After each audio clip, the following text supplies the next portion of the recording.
record before I forget. Oh yeah, I can imagine Cheyenne pounding on the roof. Thankfully, at least at this point, our roof seems to be in pretty good repair. But knock on wood, that's not a problem. It's coming at some point soon. All right, so I'm not sure if any of you were able to attend the lecture last night, the Graham Harmon talk. Were any of you there? I don't think I noticed any of you there. But it was really exciting. It was a good time, and I managed to record the lecture, and I'll make it available in some way for those who are interested in seeing it, but it was really cool.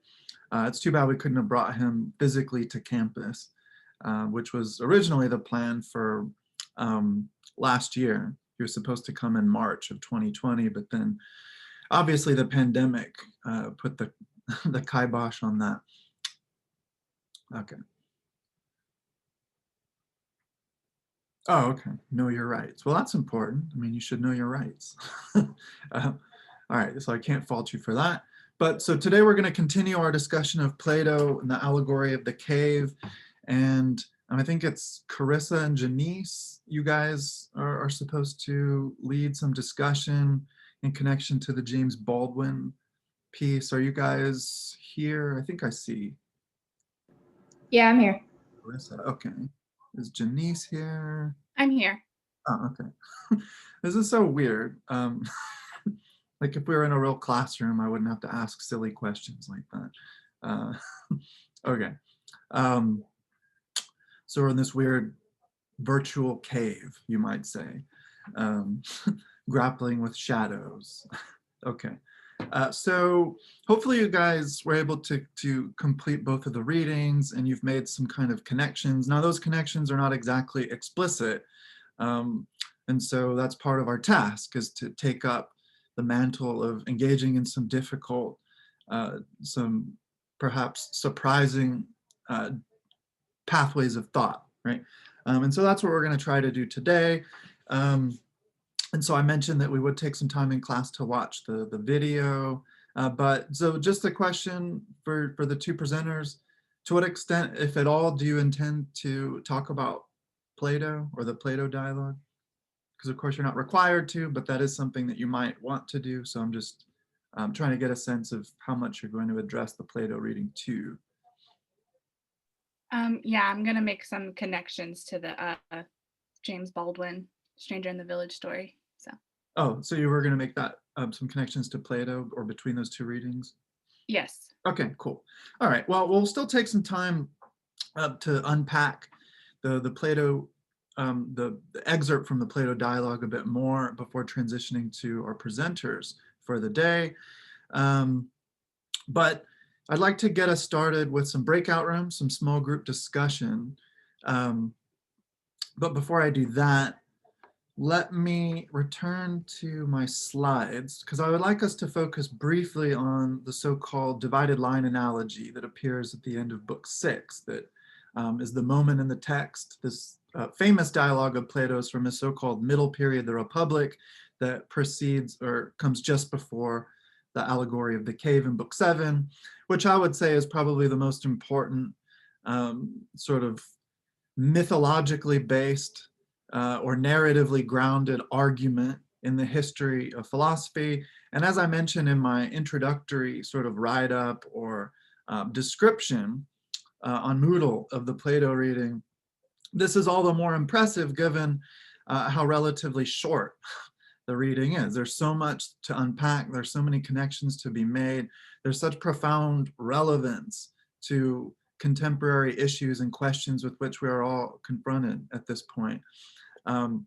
And so it's such a powerful piece of writing that has captured the human collective imagination and consciousness in a variety of respects,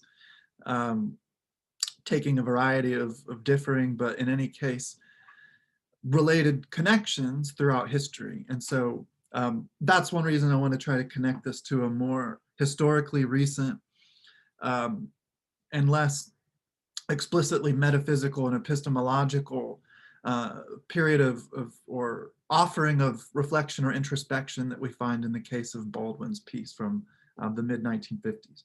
Okay, so let me pull up the little outline of the divided line real quick. We'll also talk a little bit about this Joseph Kosef piece. We'll talk more about that. We go back to the beginning.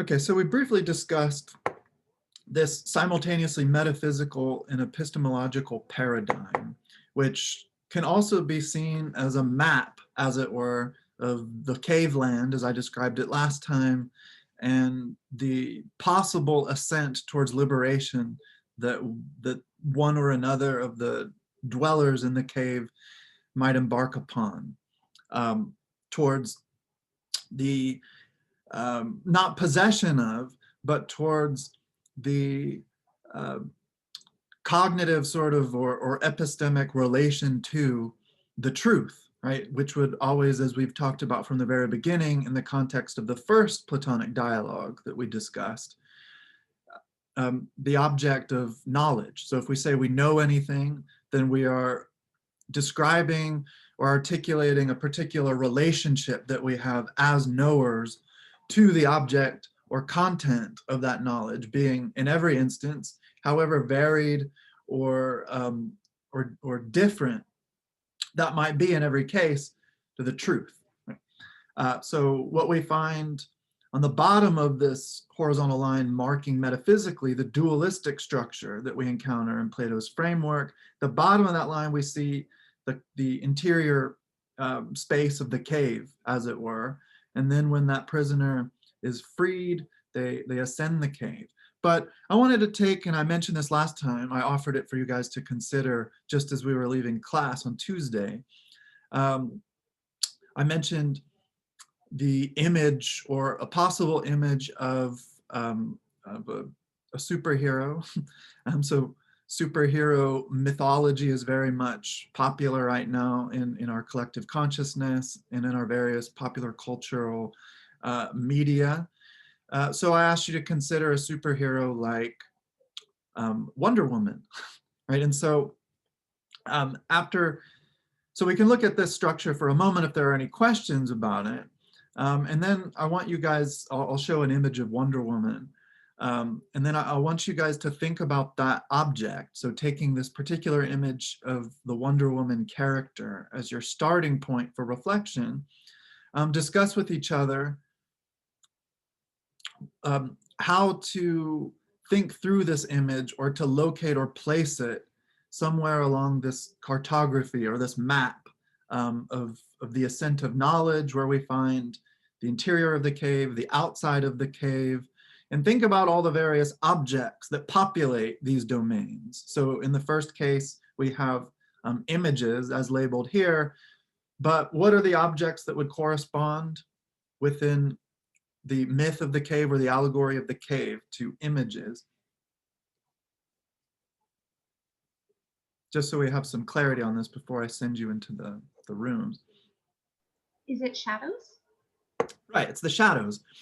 And that's accurate, in fact, to use a word like images, which corresponds to the mental capacity or state of understanding of imagining. So what we see here in these parallel structures on either side of the vertical line are ways in which, and this is an important aspect of Plato's system, or it's not fair perhaps to identify it as a system, given that these ideas are articulated through characters in dialogues, right? But in any case, what he's doing here is he's arguing that for every state of understanding or mind or consciousness or thought, however you want to put that, there is a corresponding appropriate object for which that state of mind or mode of knowing or mode of inquiry is commensurate, right? So we're looking for commensurate structures of relationality between the world and between one's being in the world or one's consciousness of the world. So then what's the state of mind that corresponds appropriately in this condition of commensuration with images, which would include shadows, because shadows are negative images, right? How do shadows exist in the world? Well, they don't really exist if you consider this in any relatively deep fashion. Shadows are not objects. They're not positively existing things that one can encounter in the world, but rather they mark the absence of something. So similar ontologically or metaphysically to the status of what something like a hole is, a hole in the ground. A hole in the ground is a phenomenon. It makes an appearance that you can observe through your eyes or perhaps your body if you accidentally fall into one, but it's not really a positively existing thing. It's rather the absence of something. And so how do shadows exist? Well, this is a rather interesting thought, at least to my mind. If you're walking down the street in midday and you see your long shadow cast before you, how does that come about? What exactly is the relationship between your body, this phenomenon we're labeling a shadow, and the sun, or rather more accurately, the light that issues from the sun? Well, what exactly is that relationship? So how is the shadow generated in this way in its standing between these elements? So shadow, body, light. What's going on there?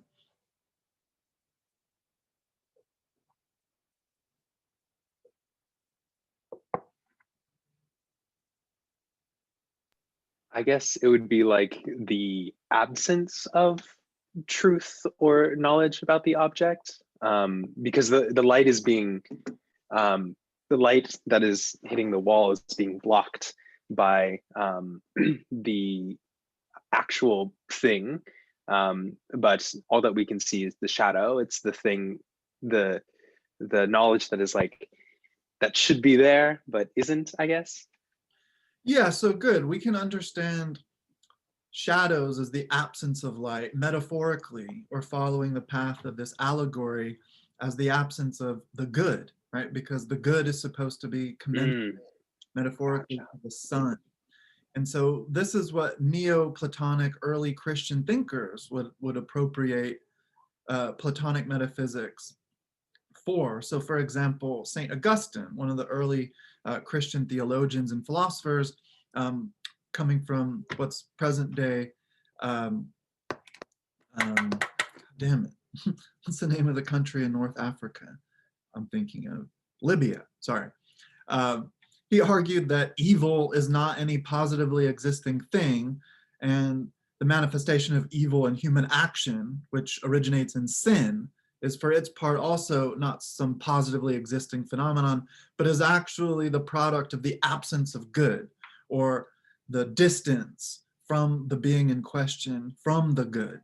But just in a straightforward way though, when you're walking on the street in midday and you see the shadow of your body cast in front of you, what's going on there is the light of the sun, which has traveled unobstructed for millions and millions of miles, suddenly is blocked in its path by the presence of your body. Right? So think about that next time you see your shadow. What you're dealing with is the product of that event, where the sun's light has moved across millions and millions of miles without obstruction, and suddenly your body, of all things, is stopping its forward dissemination, right? So then a shadow is an image in the sense, unlike a photograph, for example, or another kind of representation like a painting, it is a negative image, right? And so that's something important to keep in mind. And so it's an image that arises only in the event of the blockage of the light.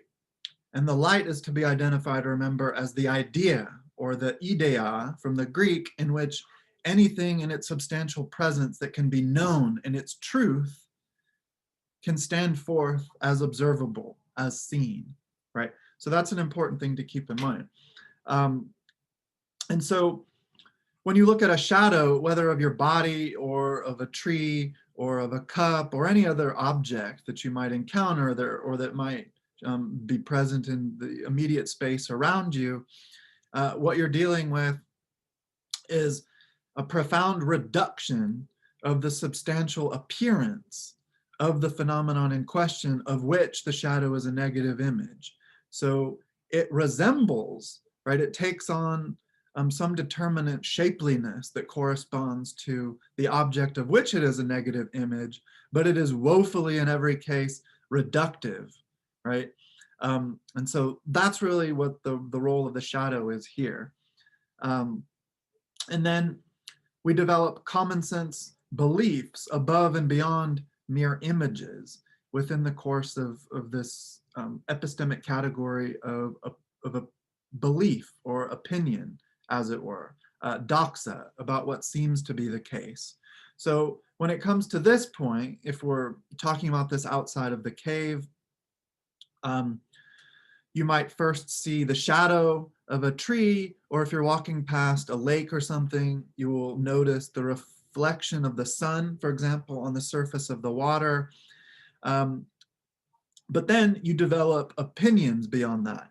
When you say, for example, this shadow is the product of the process that we just characterized, or this image of the sun that I perceive on the surface of the water is the effect or the result of the originary presence of the body in the sky, of which it is an image or a reflection. And then you can develop opinions or articulate or express beliefs about that object, of which the image is an effect or a product. And you say things like, yeah, the sun is a source of happiness. That's why I prefer spring over winter, because it's more sunny. Or when the sun is starting to go down, that indicates to me, whether I'm explicitly thinking about this or not, that it's time to wind down the workday, or other beliefs or opinions that we come to associate with the sun in our experience of it. But it doesn't really exhaust the plenitude of the source of the sun in its presence as ultimately the source of truth, in the way of ever more accurate, ever more detailed knowledge of that body, of that object that we're calling the sun. Okay, so I mean, maybe this is confusing, but I wonder if it, I mean, I'm wondering if you guys are having some ideas now of how to place an image like Wonder Woman, or if it's too difficult. Do you have any sense of what I'm getting at here, or how you might think about that? Let me pull up an image.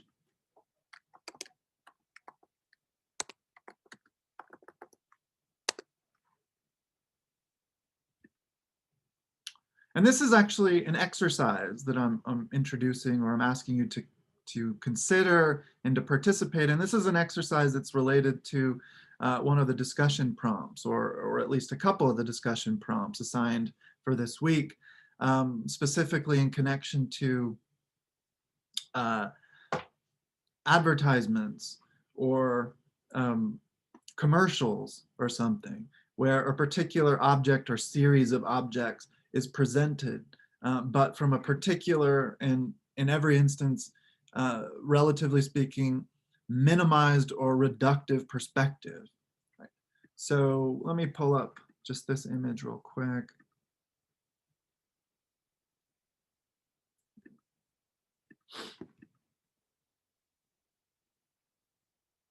Could you give us your ideas on why superheroes are so popular right now? I've been noticing that too. Why the collective hive mind has decided that superheroes are the thing right now.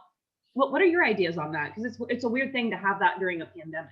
Yeah, well, I mean, I think that this elevation of the superhero mythos has been ongoing, really, ultimately, far before the pandemic struck. And I have some views about that that might not be very popular. I tend to think of this elevated mythology um, as the increasing infantilization of adult consciousness, right? That even with a film like The Joker, right? What was so intriguing supposedly about The Joker? Well, it was supposed to be very serious and very mature and very adult.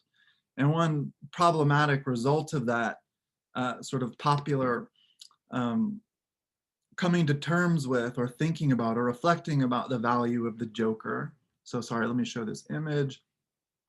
Is that now if you want to create really difficult, thoughtful, compelling cinema, you have to somehow connect it to this sort of puerile or childish comic book universe. And then what you find is a disturbing, what you find then is a disturbing confusion of categories or boundaries, right? And so filmmakers like Martin Scorsese or like David Lynch or David Cronenberg, so individual filmmakers who are considered auteurs, for example, who make intellectual cinema. Well, now I can't remember the director of Joker, Todd Phillips, I think it was, who previously made the Hangover films. Well, now if they want to get any support by major movie production houses, well, then they're going to have to sort of appeal to the masses in this way. And then the masses can go to films like that and say, and to a lesser extent, I think Wonder Woman fits this category or this characterization or description, but then also films like Black Panther for other reasons. You can go to these films and think, oh yeah, I am engaging in high culture or something like that. But there's also something to be said more positively about this. And so these superhero characters, and that's something I want to talk about when I'm asking you to reflect on an image like this of Wonder Woman. There's something about this imagery, about this structured mythology, and the way in which the elements of this mythos, so the DC universe, the Marvel universe, and so forth, speak to our deepest, almost trans-historical human preoccupations, obsessions, desires, fears, and so forth. And so I think that there is to be a little bit more charitable to the popularization and increasing sort of demand of our focus on this kind of storytelling. I think that there is something to it, right? There is something substantial about it, despite my sort of, you might say, elitist or grumpy complaints. But does that make any sense? Does that answer your question? Absolutely. And I was also kind of wondering along that same vein if it's kind of making like the hero story more palatable, like that classic story that, that we've seen throughout eons. Is it like just kind of the modern rendition of it as well?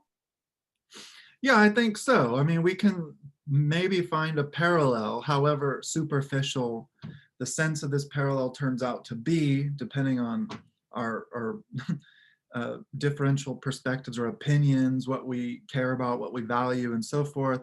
There is a parallel that we might set up and observe between this more recent or current superhero mythos and like the pantheon of the Greek gods, right? So consider something like the superhero team, the Avengers, which actually includes a god from Norse mythology, right? Thor. And so, but it's now using beyond the childish medium. So when I talked about the infantilization of the adult consciousness in terms of art, I mean that in a historical sense, that previously it was, and I was a fan of comic books. I still have a comic book collection myself. I don't read them anymore really, but I still have my old comic books from when I was a kid and a teenager. But yeah, it was really children who in maybe young adults, teenagers who were, reading comic books. But now you have, self-respecting, middle-aged people going to see the Avengers and talking about it. And it's not just superheroes. You have people, middle-aged people going to the cinema to see weird Pixar cartoons or whatever, right? Yeah, I think that going back to the superhero thing, though, the superhero phenomenon, I think that there is an important thematic and conceptual connection to be made to earlier, even ancient preoccupations and relations that humans have with each other, and the confusing qualities of the world that gives us so much trouble in our efforts to understand and navigate it. Okay, but so let's talk about this Wonder Woman image. Maybe I don't have to send you, because I'm afraid it might be, maybe I'm asking too much at this point. So maybe we don't have to go into breakout rooms. Maybe we can just talk about this together. So can anyone maybe locate this specific image? So right now, I don't want to focus our attention on the idea of Wonder Woman. And again, I'm using that word deliberately in connection to what we've talked about so far in Plato's metaphysical and epistemological model. So I don't want to talk exactly about the idea of Wonder Woman. I want to talk specifically about this image. And I could have, of course, chosen some other image, and that's part of the point. But where would we, if you can consider the divided line analogy that we just talked about, where would we locate Wonder Woman here? So what would this image be?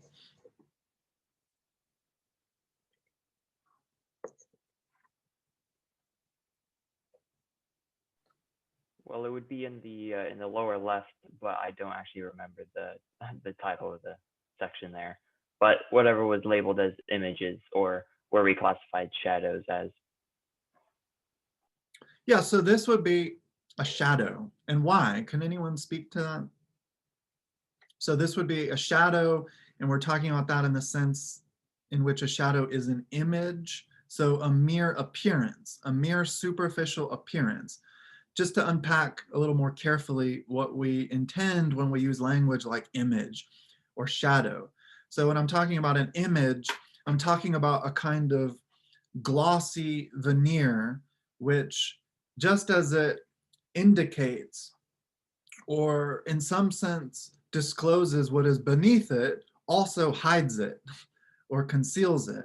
And that's the case with respect to images like this that really bombard our perception and our consciousness from all angles in this 21st century media landscape, right? We are veritably swimming in images, right? You can't turn your head no matter where you are, whether you're walking around outside, whether you're in some public building, a business or whatever, whether you're at your own home, you can barely turn your head wherever you might find yourself without being confronted by some image. So this is an image, just like those negative images that the cave dwellers would see, and importantly, would apprehend as most true, as most real in their original position of being tied to the wall, as it were. And so it's important to keep in mind, going back to the allegory of the cave, that these prisoners do not recognize themselves as prisoners. And they don't recognize the cave, as we readers have the privilege of doing, as a cave, right? So that's important to keep in mind. It's simply reality. That's the world. That's where they are. That's being. And they have no indication or no reason to suspect that there is anything transcendent or anything beyond the specificity and actuality of their experience and the objects that show up within it, right? And so they don't perceive the cave as a cave. They don't perceive the shadows as mere shadows, So conceptually, when we observe something as a mere shadow or a mere image, we are implicitly recognizing the fact that we're dealing with an appearance as opposed to a reality, right? So a lot of what's going on in Plato's metaphysics is this bifurcation between the real and the various ways in which the real can show up in our experiences. And so how is this then an image or a shadow? And what then, because this is what the question is pointing to, if this is an image, a mere image, of what is it an image?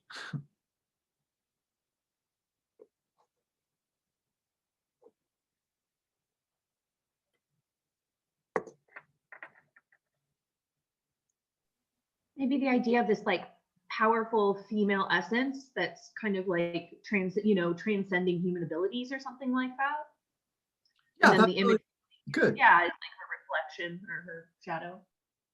Yeah, so something like female empowerment, right? And that makes sense to us in a very particular way because of the history of our shared experience, right? So there would be no Wonder Woman as we understand the character within this broader mythos of Wonder Woman if it weren't for the differential treatment of women throughout our human history as somehow other than human, where when we think of human in terms of popular culture, in terms of masculinist or patriarchal ideology, we tend to, whether we want to or not, have this image of a man, right? And then because of racism, as many have pointed out, and this is connected to the Baldwin piece, we might also have more specifically the image of a white man as that which represents humanity, right?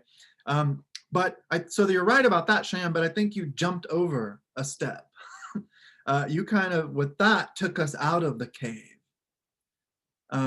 So if we could go back a step, so moving from this as just one static image of something, where could we locate, because we're dealing with, in every step of this allegory and the corresponding map of that allegory, as it were, in the divided line analogy, we're dealing with a relation of cause and effect, of original or model and copy, of reality and appearance.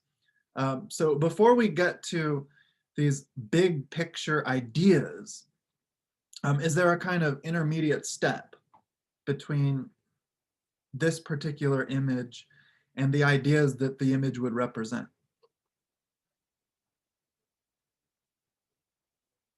And so I'm using this image specifically. I could have used another one, but this is from the recent film, right?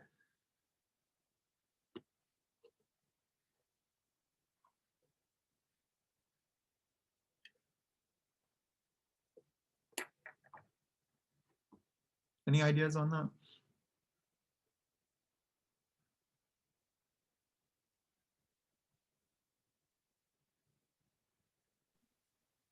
Could it go from the shadow of this image to the actual character? I don't know. I'm trying to get back in the cave. Good, to the actual character. So if you were like those prisoners that we find at the bottom of the cave, obsessed with the image or the shadow as not simply an image or a shadow, but as the true, as the unhidden, as the real, then you would identify the particular object revealed or depicted in this image. So this particular, not character, but this particular instantiation or representation of the character as what is most decisively true. In other words, most decisively revealed as a thematic object for our understanding and grasp. So then you might say, this is Wonder Woman. And if someone were to show you the television series from, I think it was the 1970s, where Linda Carter portrayed Wonder Woman, you'd say, that's not Wonder Woman, right? I don't know what you're talking about.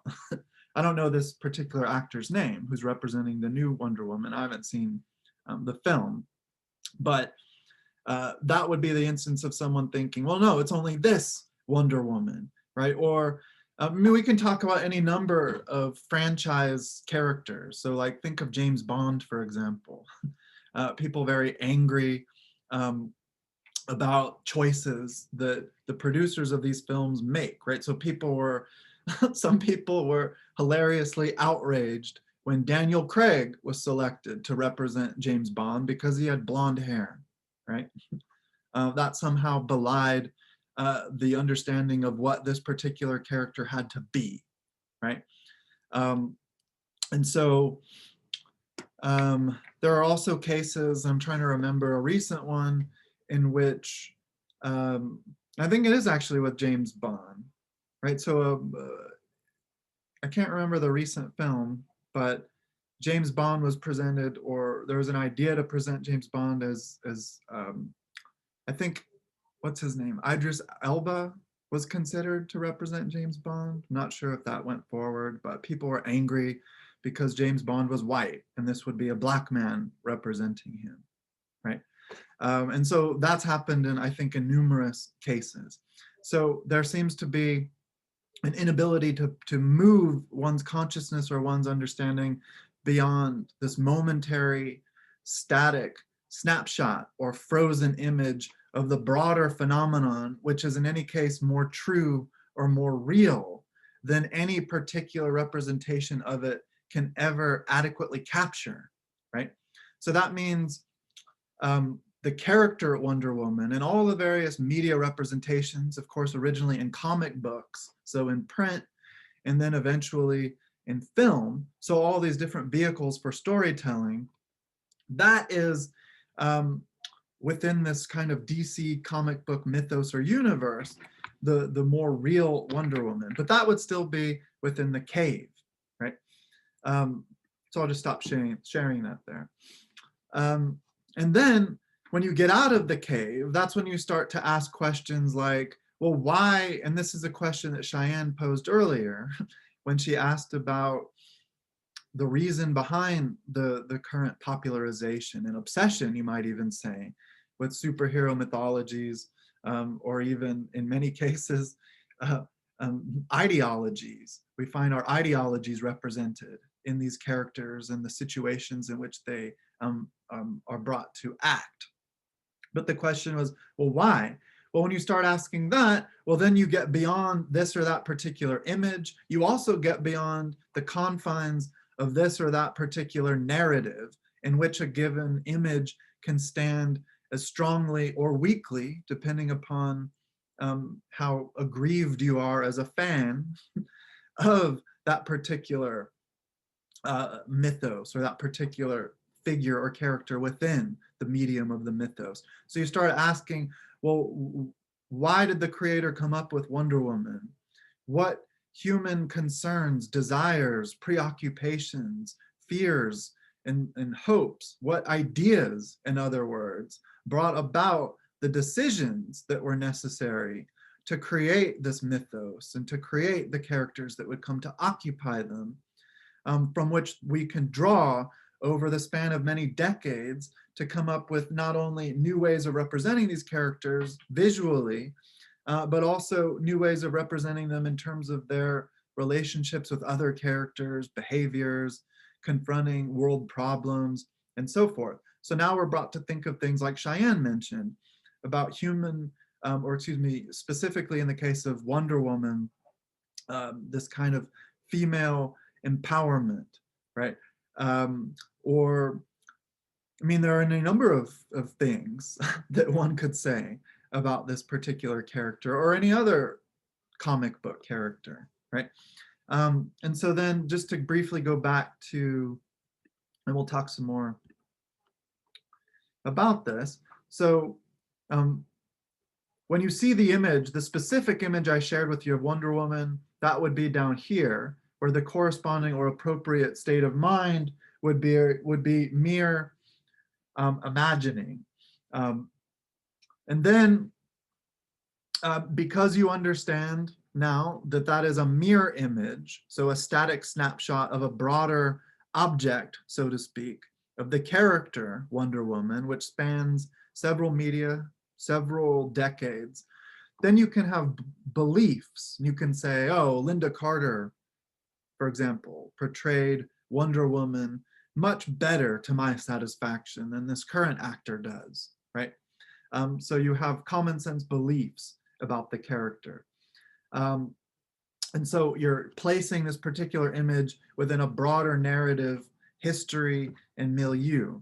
But now you get beyond the mouth of the cave, as it were, and you can start thinking of the ideas behind the various forms or patterns of presentation in which the images have taken root or taken shape in our experience. And so you can start talking about these ideas that the images maybe, and Plato uses this language in other dialogues, that these perceptual objects or images incite for us. They bring us to remember them. So you perceive Wonder Woman and suddenly you are transported beyond even the character of Wonder Woman to start thinking about yourself and your history, your experience, the world and all of its problems, how you think in accordance with, again, the good, some ideal, it might be improved. So now you're engaged in dianoia or discursive reasoning. So you are making connections between what it means to be human, the differential treatment and experience of women throughout our different historical periods and social, material, historical situations. And you start making all of these connections as you maybe point to connections between links in a broader chain, right? But then there seems to be a kind of decisive qualitative leap that takes place when you move from C here to D, from discursive reasoning to noesis or direct intuition. And it's really only in noesis or direct intuition where the corresponding object that is appropriate or commensurate to that state of understanding is the good in itself. The good, the idea or idea or form of the good as it is in itself, by itself. So not this particular good. So I think that the actor who portrays Wonder Woman is doing a good job, or I think that the coffee I'm currently drinking tastes good, and so forth. We have all of these different ways of thinking the good and applying that concept to the content of our experience and our everyday lives. But when you move from dianoia, discursive reasoning, to this noetic moment of powerful enlightenment or insight, you are no longer relying upon the movement of these connections between, as it were, links in a chain. You apprehend the good in itself, by itself, without having to rely on all of these things. And when that happens, just as we talked about last time, you come to recognize that even though you have only now reached the highest point of understanding in your apprehension of the good in itself, you have in any case all along been participating in that or relying upon it. And so it's fairly mysterious, and this is true, it's fairly mysterious how, dealing with the image of Wonder Woman, you would go from C to D. But I wonder if anyone, has any ideas about that.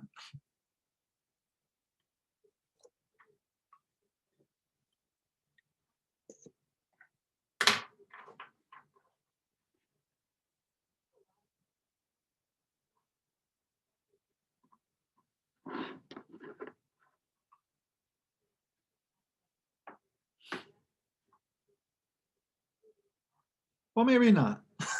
That's a very heavy question, and I certainly don't have an adequate answer to it. And that shouldn't be surprising given Socrates' own difficulty in articulating the sense of this to agathon, this good in itself, right? He could only gesture towards a metaphorical connection between the good in our lives and the role that the sun plays in our lives, right? So it's not terrible that you don't have a way of responding to that. It's mysterious and it's difficult, but it's something then to think about further and to keep in mind. And it's something that might preoccupy one for an entire lifetime, right? So it's not something that we can adequately exhaust or pin down now or here. Okay, so I don't want to bore you anymore with the chairs, but let's go back to this. So we can compare the chair on the left, which is a two-dimensional static representation of the middle object, this physical chair that we can sit in and so forth. So this would be the image of Wonder Woman, for example, that I shared with you. This would be the shadows on the wall that the prisoners originally do not recognize as shadows. They simply take them to be the most real. But then the middle chair, that would be, in the case of the cave, those statues or puppets, which are the positive presences, which causally make possible the negative images as these shadows on the wall. And so that would be the broader sort of mythos of the character Wonder Woman, in which we can encounter a variety, even an infinite variety of representations. So perhaps in 200 years, we'll still be finding new contributions to this superhero mythos, where we'll encounter new Wonder Womans doing new things, further developing or expanding or transforming the import, the meaning, the value and interest of that character as time goes on. And then to the right, so now we have a kind of dictionary definition. In Plato's terminology, we have a logos of the chair, which in itself is purely intelligible as an object of understanding. It goes beyond any sensuous representation, but has to be broad enough in its inexhaustibility to accommodate any representation that one could ever conceive of or not conceive of in the way of chairs. And then we could say the same about the intellectual or cultural currents that undergird the very emergence of the superhero mythos, in which we encounter someone like Wonder Woman and all the various representations and images that can stand in the narrative arc of that mythological universe. So all of those ideas and so forth, which connect together as necessary sources or origins of the, or for the creation of the Wonder Woman mythos. That is, these ideas or considerations or desires or fears and so forth, without which that character never would have been brought into thought or brought into various states of representation. Okay, so does this make sense? Are there any questions about this?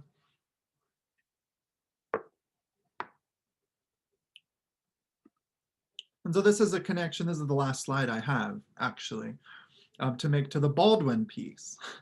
So this is one of many eminently quotable lines from James Baldwin, this great African-American writer with whom some of you might already be familiar from the 20th century.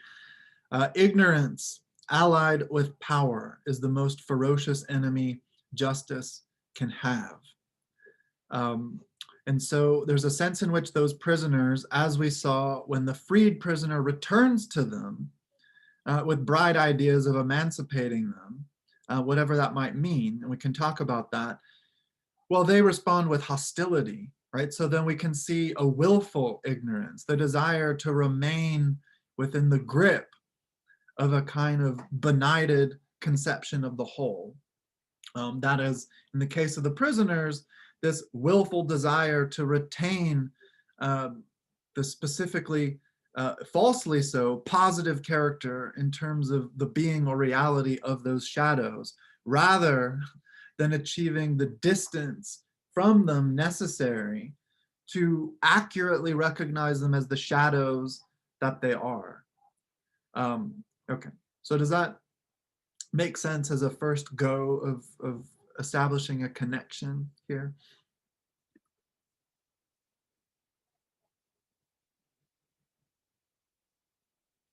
So any questions about that? All right, so I want to briefly use the whiteboard to try to take another stab. Wait, hold on just a second. I'm making sense of this for you. Huh, that's really weird. Oh, where is it? Oh, I had another image on there, or another slide that I wanted to talk about. So the schematic of the cave allegory that I gave you guys. But first, let me use the whiteboard.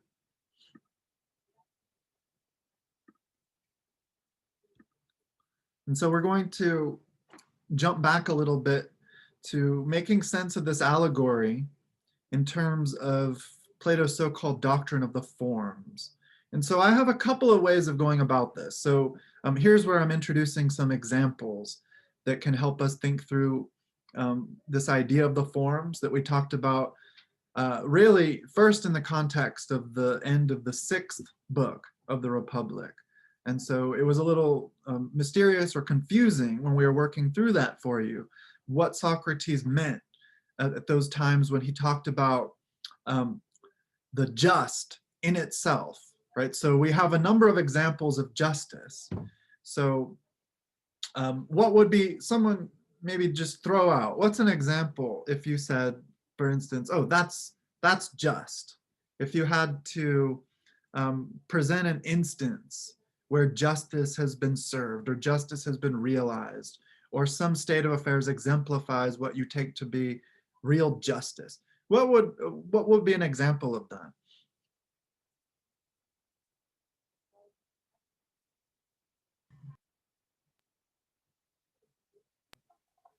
Someone who's been have prejudice leveled against them getting equal rights. That feels like justice to me. I didn't quite hear the first part of what you said. Could you repeat that?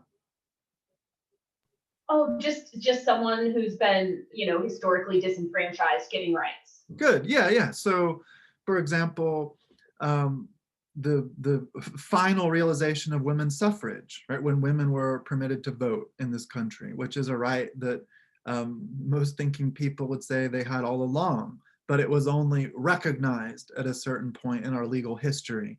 And so at that moment of recognition, where what was true all along was made manifest in our social practices, our political structure itself, you'd say that that is justice, right? Justice has happened.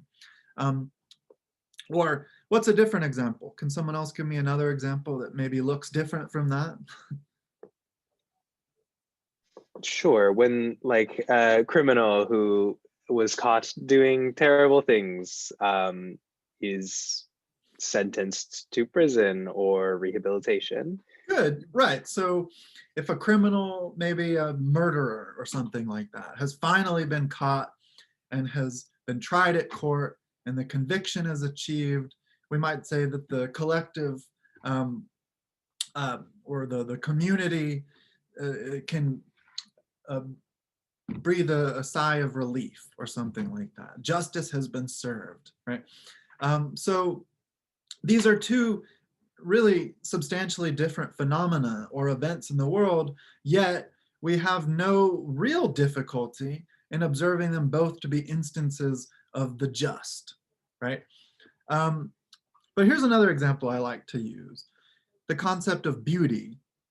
And this is a concept that Plato explicitly grapples with and tries to illuminate in another one of his middle dialogues, the Symposium, which is all about the nature of beauty and love and the connection between beauty and love. But let's say an extraterrestrial comes down to Earth after having observed our species for quite some time, and they're puzzled about some things. They say, well, you human beings, you seem to care quite a bit about this phenomenon or this thing that you call beauty. But I'm really confused. Maybe you could explain that to me. And so maybe you, as the person being addressed by the space alien, is not familiar with Platonic metaphysics. And so you would not do well if given to Socratic questioning, right? Socrates would would criticize your responses. But let's say you're first motivated to give an answer in the way of providing an example, right? So you say beauty is, and then you provide an example. So let's put up some examples here.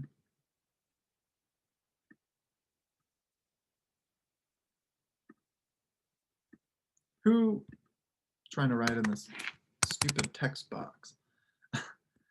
So who wants to give an example of what you identify as beautiful, or what you perceive or think about as beautiful? So what's an example of beauty? I could be sappy and say my wife. All right. What else? Anyone can just jump in here. Just throw out some ideas.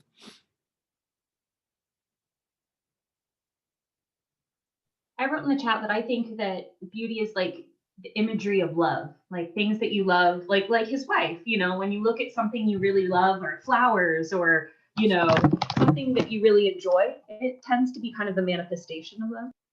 Yeah, so you're trying to give a more adequate Platonic definition, or logos. But I'm looking for the opposite of a good Platonic definition. So I'll just take what you said, flowers. But I really liked your way of explaining that, though. And it's somewhat close to the idea that Plato articulates in the Symposium, for which he actually draws on this mythic priestess woman, Diotima, whom Socrates says taught him everything he knows about the nature of love and beauty. And he claims in that dialogue, before getting into this particular discussion, to be an expert in erotics. Socrates claims to be an expert in erotics, which sounds kind of disgusting, but he really just means an expert in eros, or love. And he learned everything that he understands about it from this priestess, Diotima, who has similar ideas about the connection between love and beauty. But flowers. So what's another example? So what are some other things you guys think are beautiful, or is beautiful? Perhaps a sunset or a sunrise. All right, what else?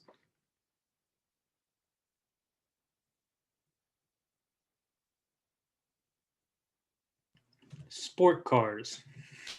Okay, I like that example. Oops. Let's just say, wait, sports car. I guess that's how you say it, right? Sports cars. Okay, cool. So like a Corvette, a Lamborghini, or whatever else. Cool, it's a good example. Other examples?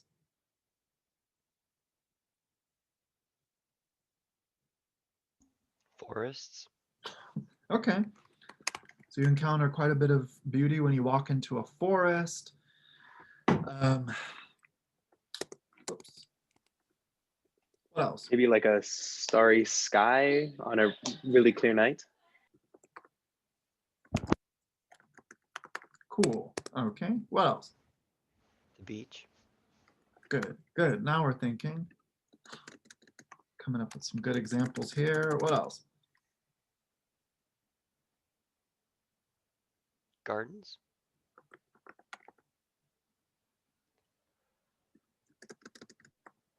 Okay. Garden. Animals. How about a specific animal? That might work better here. Rats. Oh, I like that. That's cool. That's surprising. I'm not going to disagree. So some might find a rat beautiful. That's actually really helpful here. What else? We haven't really touched on the domain of art yet. You can say like a painting, right, is beautiful. Oh, yeah. Other things?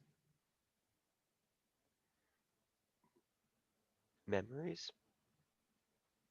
Yeah, so maybe certain memories. And not all memories, of course, would be seen as beautiful, but certainly some can be accurately described in that way. Or going back to art, a piece of music, for example. Or for those who like sports, maybe like an athletic beat, or like a play in a baseball or a football game or something like that. Maybe like a really elegant mathematical proof. For those who are into mathematics, they might say things like that. Well, that's really beautiful, right? What you came up with. So we don't need to go on, but it should be clear at this point that we could spend an infinite amount of time populating this little text box with examples of the beautiful, right? So let's say you spent some time expressing all of these instances of what you take to be the beautiful. Maybe these are legitimate examples in your own case. So you really think that each of these instances counts as beautiful. And so you're spending some time sharing all of these ideas, expressing your views with the space alien. And what do you think the alien would say? So the alien says, you human species, you care a lot about this mysterious phenomenon you call beauty. Tell me what beauty is. And you say, oh, well, beauty is my wife.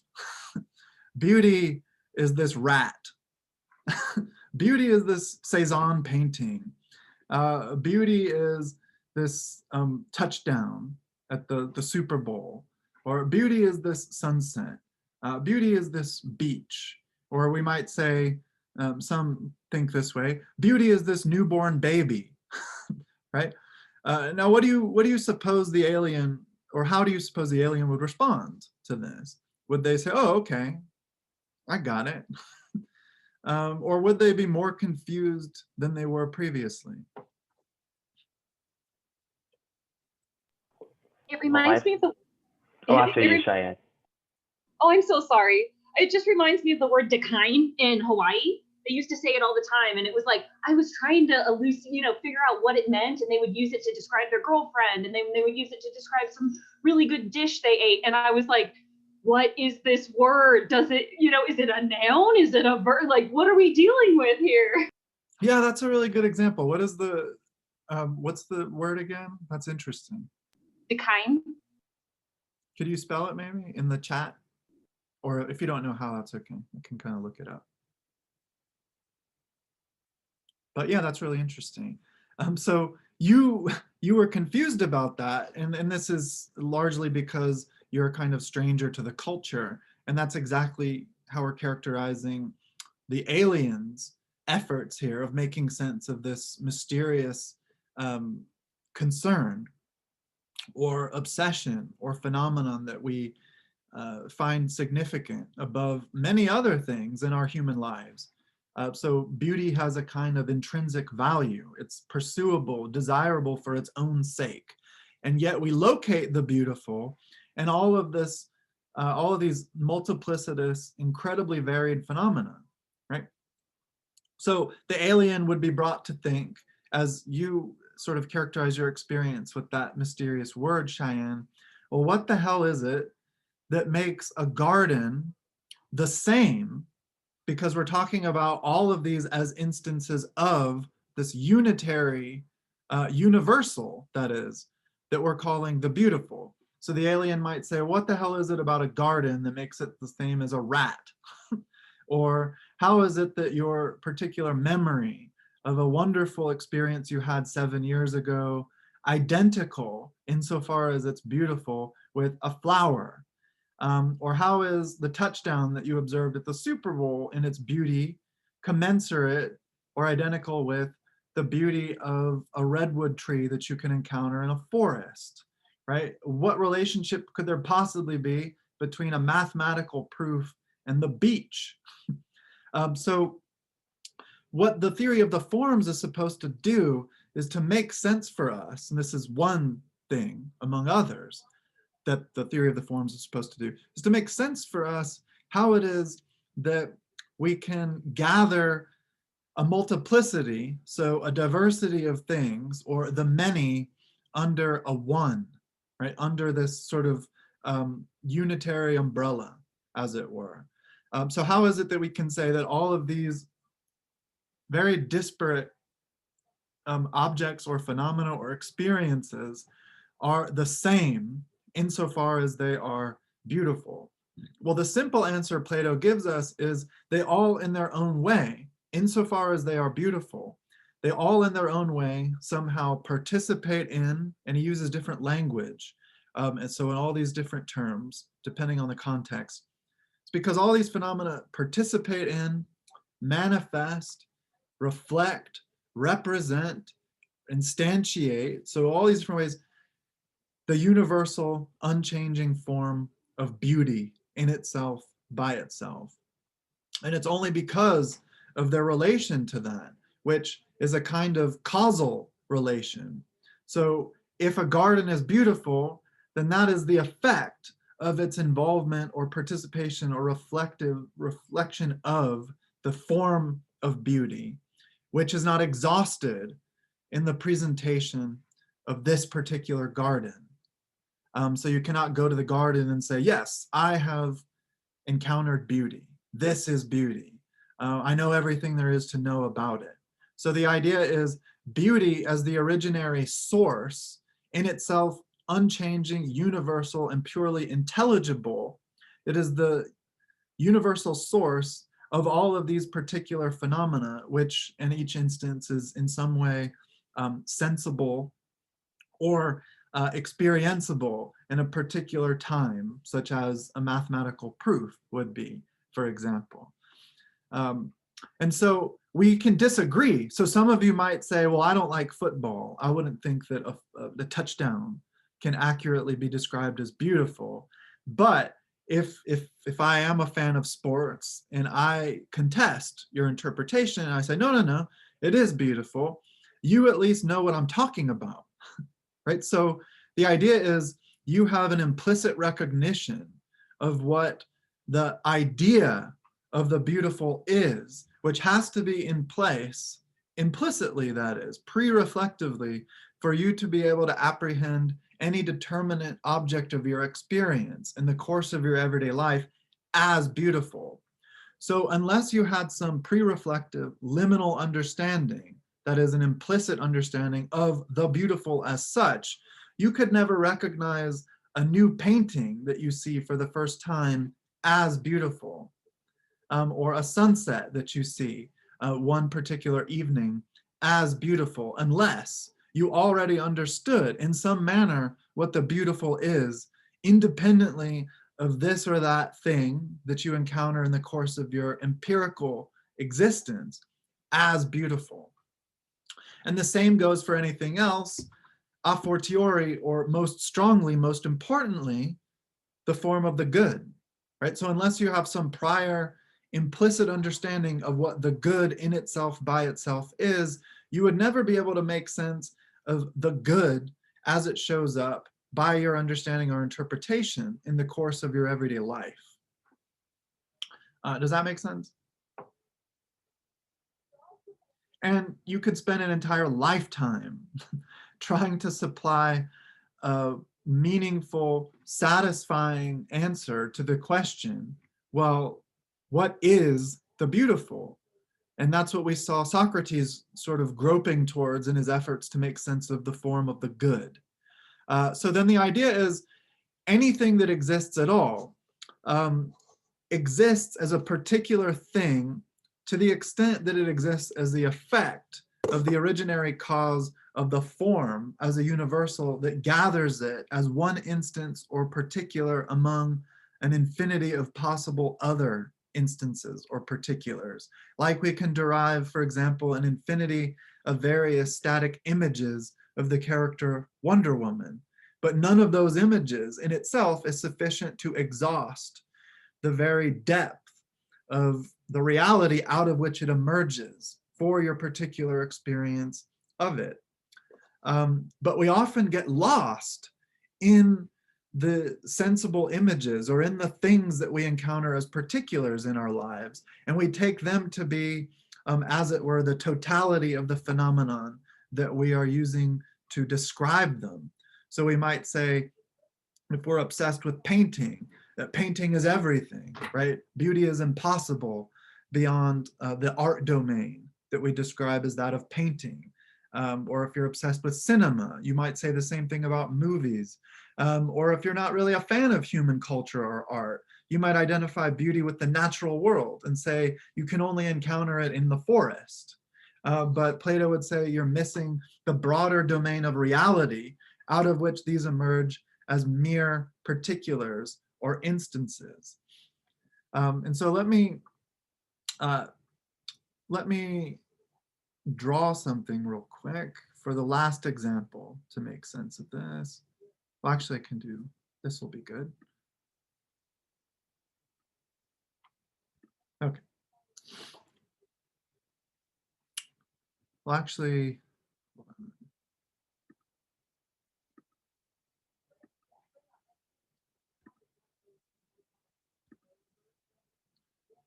I didn't want to make such a nice circle. I can't just freely draw.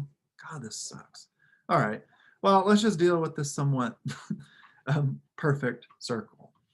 So this is a circle, right?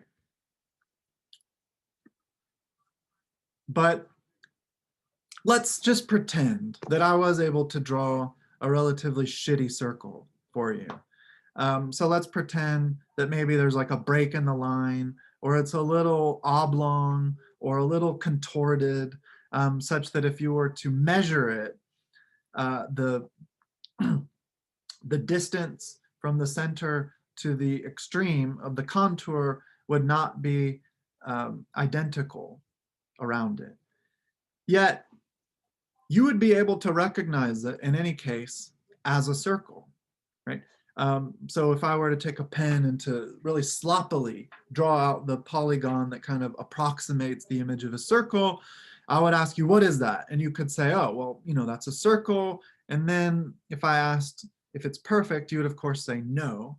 And then if I asked, well, in what way is it imperfect? You could say, oh, well, there's a break in the line, but that's not how a circle should be. A circle begins at no certain point. The relationship, the center to the extremes of the circumference is not identical at every point. So that doesn't match what a circle should offer us.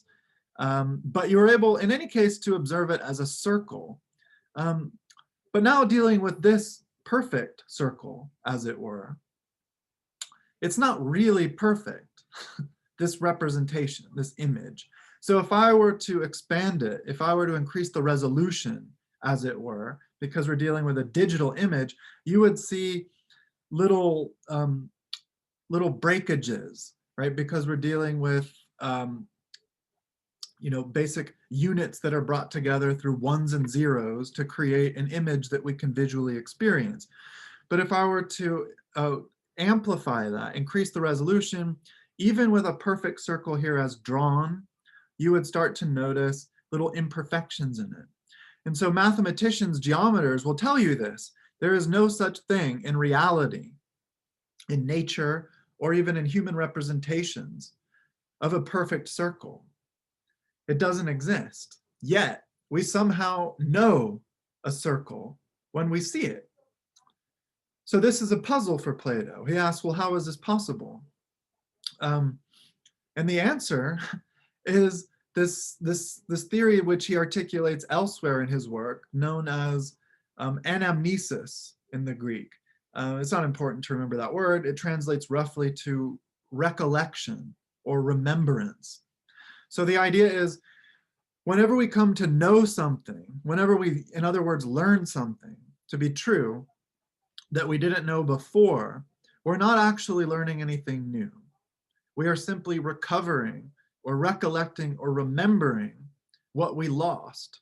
So when you're able to observe, however shitty the circle is that I might draw in a visual representation, when you're able to recognize it as a circle, however imperfect it could be, what you're doing is you are somehow using this image that you're perceiving as a reminder that points you to the purely intelligible, that is non-sensible form of circularity or circleness, which no one has ever experienced, but which perfection you in any case abided with as a perfect form of circularity prior to your embodiment in this particular physical universe. That is, going back to the allegory of the cave land, as it were.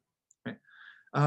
So you never learn anything new. You're simply recovering that which is lost, this perfect knowledge of the forms.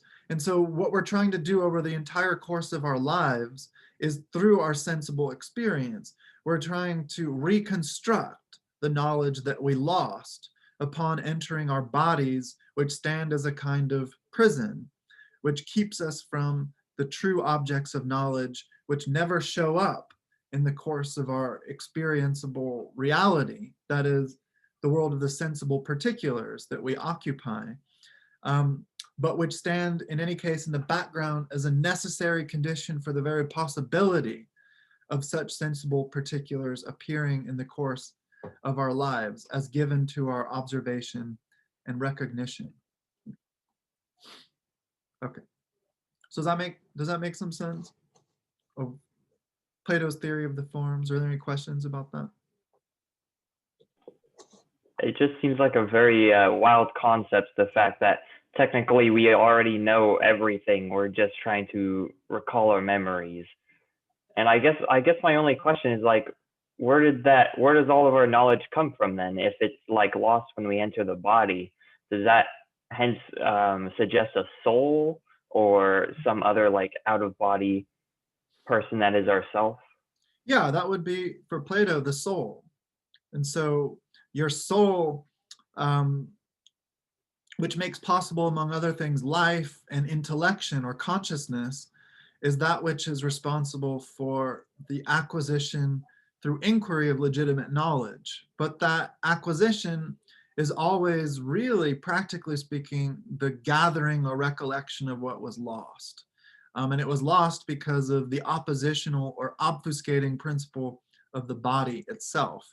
And so this is a physical universe that our bodies occupy, which would be then cave land, the cave world.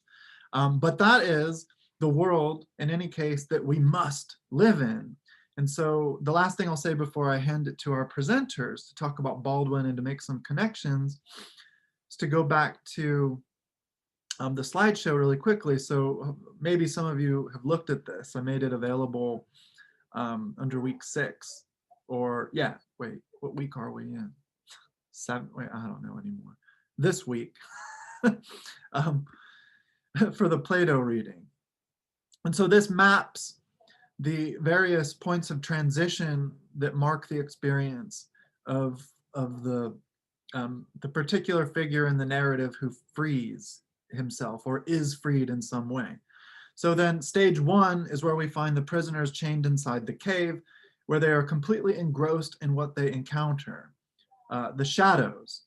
So here from the text, Plato writes, in no way would they consider anything else to be true.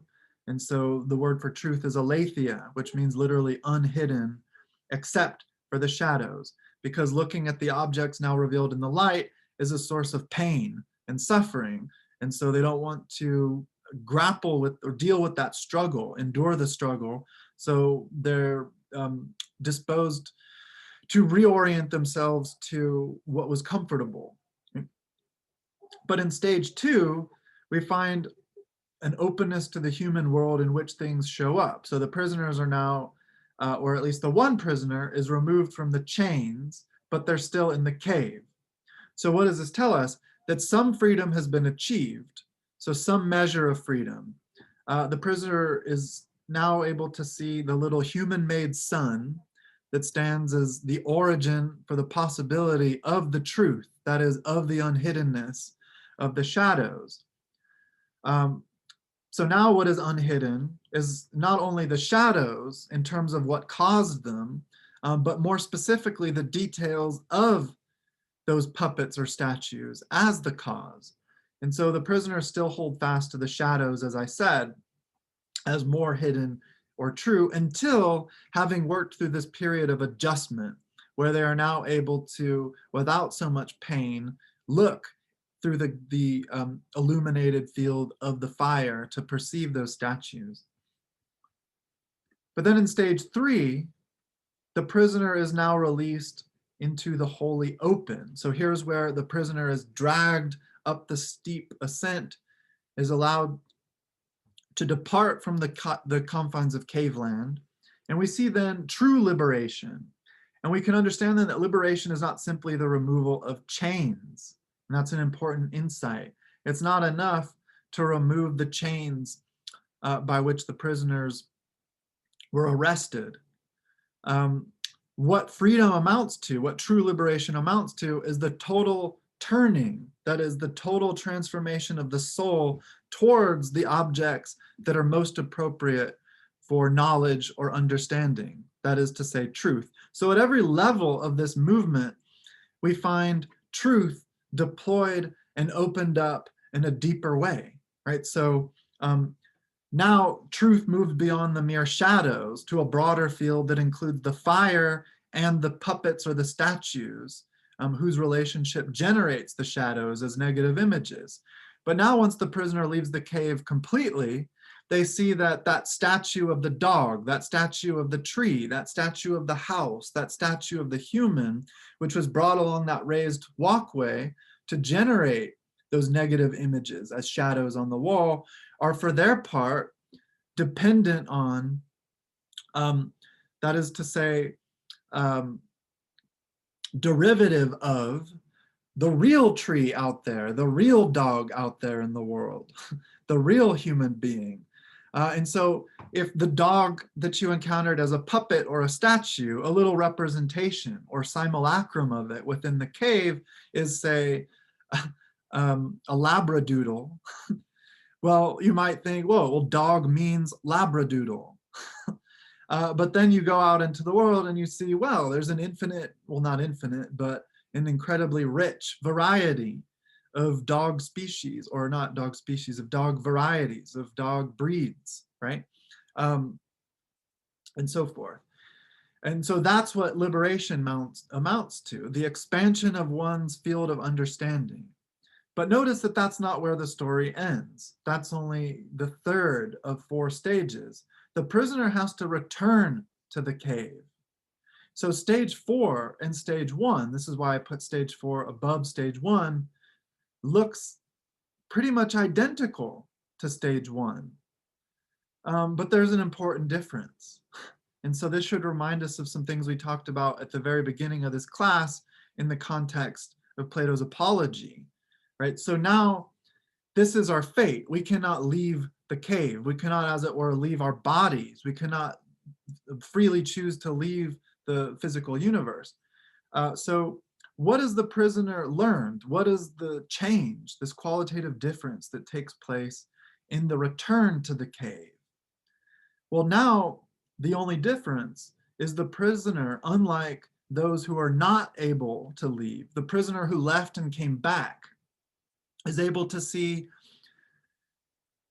that the cave is a cave. That is, it is revealed as hidden, right? So now the prisoner is able to perceive, because of this journey, that the darkness isn't reality. The darkness is in fact darkness, that the shadows are not the true objects of existence. They are in fact derivative, secondary effects of the original causes of what is more real, of what is more true. And so since the cave is our human world, that is the only place we can live, we can't get rid of the darkness of the cave. We can only try to show that it is dark. We can only try to reveal the hiddenness as hidden.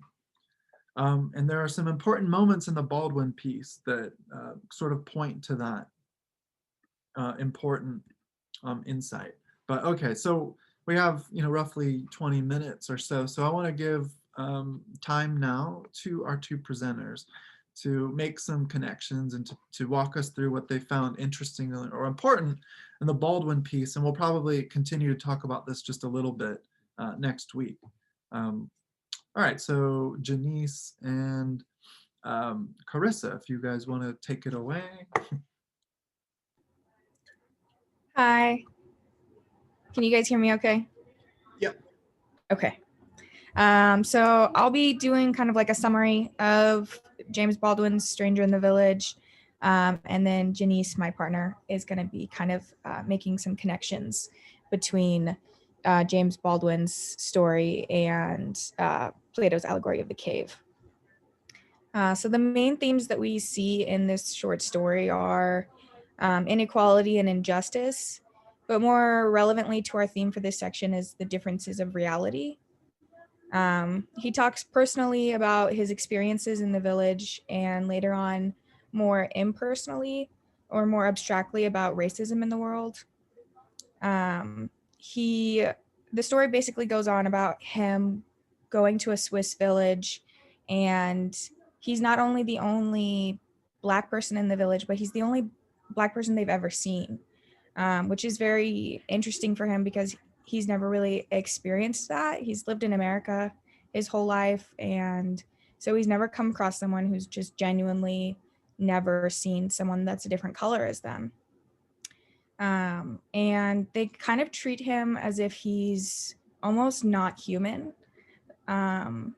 And they really wonder about him, like the way they look at him, the way they talk to him, or don't talk to him at all, like when they pass by him.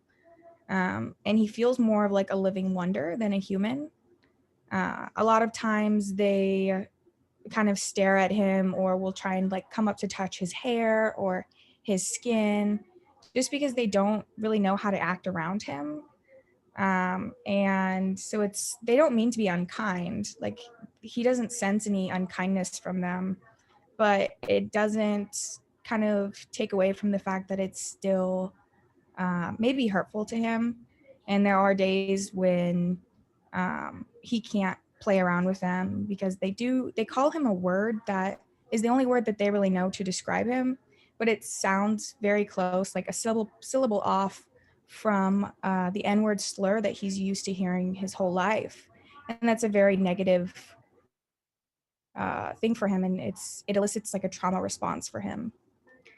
The village is so separate from the outside world that, it takes them hours just to get to civilization. And even then they rarely see anyone that's not white. So their reality is a lot different than the reality he's used to.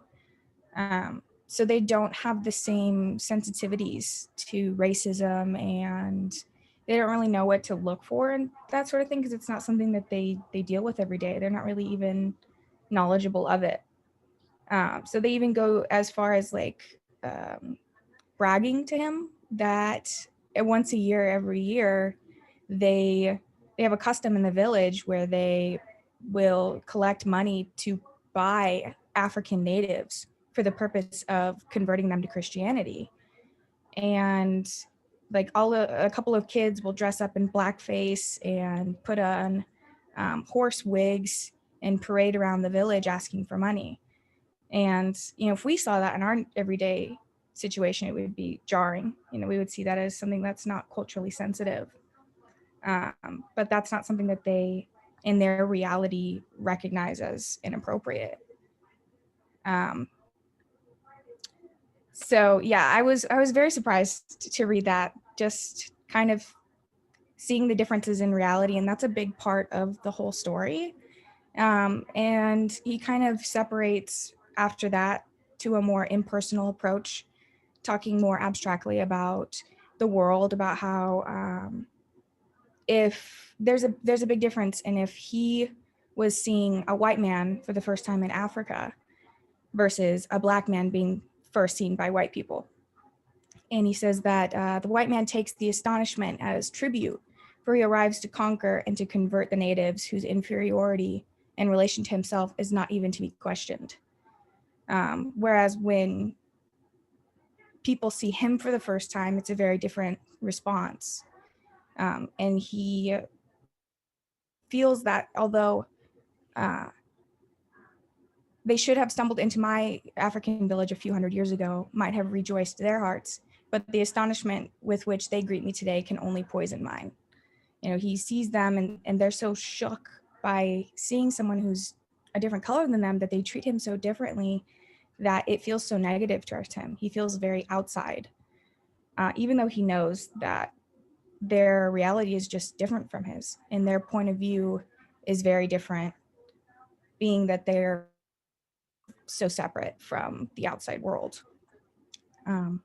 So he goes on a lot about how different realities can almost shape your viewpoint in a different way.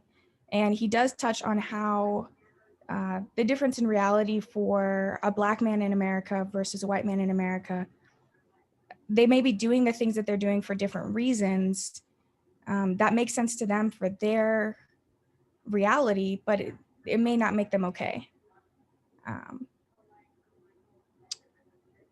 And I think one of the biggest points that he makes is towards the end. His quote is that very faintly, it must be admitted, very slowly and very much against our will, that this version of the world is dangerously inaccurate and perfectly useless. And that kind of sums up a lot about how our reality may be different from others, and the way we perceive reality may be completely useless for other people's lives. And it doesn't really change how they live their lives. And then he goes on to say that it protects our moral high-mindedness at the terrible expense of weakening our grasp of reality. People who shut their eyes to reality simply invite their own destruction. And anyone who insists on remaining in a state of innocence long after that innocence is dead turns himself into a monster. And so I think that that quote kind of says a lot about how he sees how people treat each other differently. And if you're able to kind of look beyond your reality and not shut your eyes to how other people may live their lives or other people's realities, it can make you become a better person. And if you can't do that, then you turn yourself into a different kind of monster for our society. And I think this is when I will turn it over to Janice for the connections. Great, thanks, Carissa. Okay, hi everyone. So the first connection that kind of like pointed out to me clearly was when he said he was kind of like a sight for the people in the village, and I thought this could really relate to how, like, when the prisoners got out of, like, one of the prisoners was freed and went and saw the sun and kind of thought of that as like an astonishment and that the reality around him sorry, I'm like shaking and nervous. Okay. Sorry. I'll just go on to my next one. The no Black man has ever set foot in this tiny Swiss village from all available evidence. So I thought that I could kind of relate to that personally, and also how the prisoners, they didn't think that any, like, the shadows or the cave was an actual thing. Like, they thought it was real. Like, they didn't think of the cave that they were in, like what you said before, that the cave was a cave and that the shadows were shadows.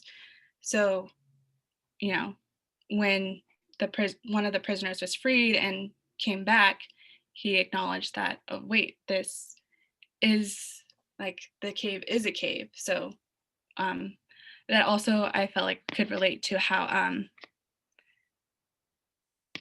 just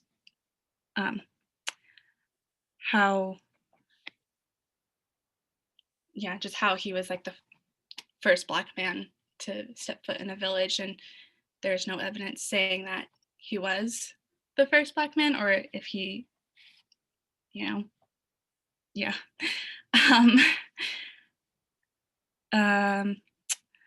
next one was that that everyone knows that Black men come from Africa, and that this village didn't really understand that concept. So I felt like this could relate to how Socrates was describing what the prisoners see and hear. When the prisoners see the shadows, that they see them as things, like they're actual like beings, rather than, shadows, that they aren't real. So it kind of relates to my first one in a way, my first connection. Another one I would say is that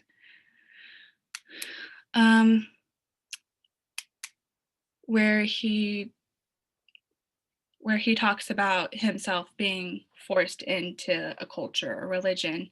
Well, he says, whereas without a thought of conquest, find myself among people whose culture controls me, has even in a sense created me, people who have cost me more anguish and rage than they will ever know.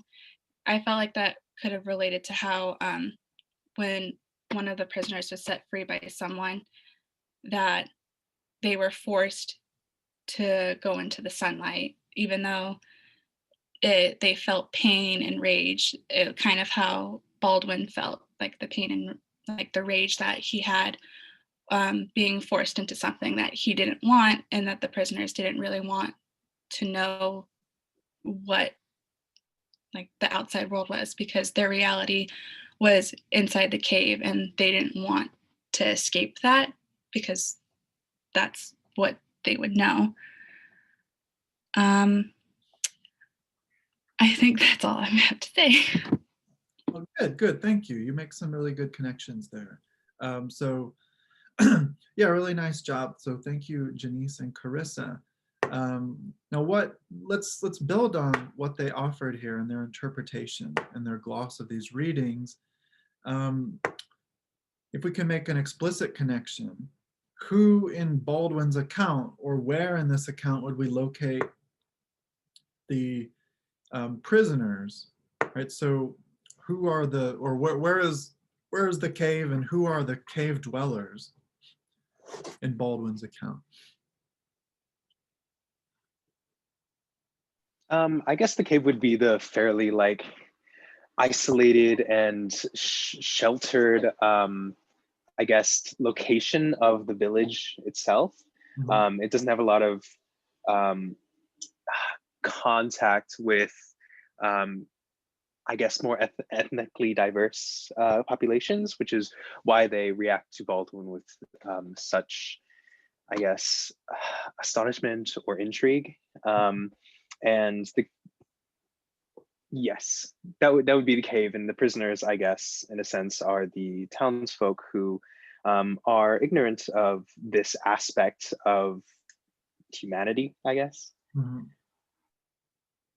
Okay, so then the prisoners are not Baldwin himself, which is interesting, because Baldwin himself is the one who's experiencing the trauma. Baldwin himself is the one who is who is made to feel other, who is made to feel perhaps a prisoner in the confines of his own skin, as it were, or in his own self-identity. So Daniel mentioned the cave as the Swiss village, but we could also identify the United States, out of which Baldwin had come, from which he had, with difficulty and imperfectly, extricated himself because of the violence, of the trauma, of the oppression, of the marginalization that he had experienced. So this is what compelled him to Europe. This is what pushed him to France. And so he left kind of the cave of America for the cave of this strange Swiss village, and achieved a new perspective, right? Achieved a new orientation to the cave that he had just left. And so, I mean, there are a couple of points to make. And so I want to draw, I mean, throughout this piece, but with the few minutes we have left, to turn to the end. And so this is something that Carissa mentioned specifically. Well, just before that, I want to mention this. Let me see.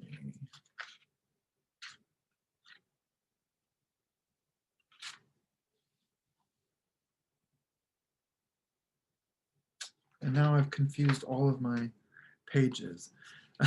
But on the last page at the very beginning, he says, but I must accept the status, or excuse me, but I must accept the status which myth, if nothing else, gives me in the West before I can hope to change the myth. So I must accept the status which myth, if nothing else, gives me in the West before I can hope to change the myth. So we can understand, and this goes to the etymology of words like myth, mythos, mythology, and so forth, in its connection to that which is mysterious, for example, that which is concealed or obscure. So the myth that he's referring to here could be understood as the shadows in the cave, which are in their relationship to them on the part of the prisoners, recognized and embraced not as shadows, as the presenters told us, but rather as the real, rather as reality. And so the myth of the black man, right, or the individual of African descent as somehow subhuman, as enshrined in this now trans-historical, deeply entrenched system of white supremacy, we might say, right? So, and this was a kind of mythos that the American ideology had to construct in order for the white American to live with themselves, right? Because of this fundamental tension. And what is that tension? So what is the contradiction? So now I found that page. So the sentence that precedes the one I just read says, I doubt that the villagers think of the devil when they face a cathedral because they have never been identified with the devil. So when they see a cathedral, they see something different than Baldwin does because of his differential experience, having gone through the world as a black man under the system or ideology of white supremacy. But that's when he says, but I must accept the status which myth, if nothing else, gives me in the West before I can hope to change the myth. So he's saying that, and he makes this comment about darkness, for example, associated with the conception of hell that many Westerners, because of the imagery given through Christian theological thinking, creates in our minds. But what is this contradiction that gave rise to it? Well, there's a contradiction in beliefs. So first of all, the notion that we see in our founding documents, our founding literature, this notion of universal human equality, right? That all people are all men, as we find in the Declaration of Independence, all men are created equal, right? Yet we have the very person who wrote that, who articulated that thought, Thomas Jefferson, actively a slaveholder, right?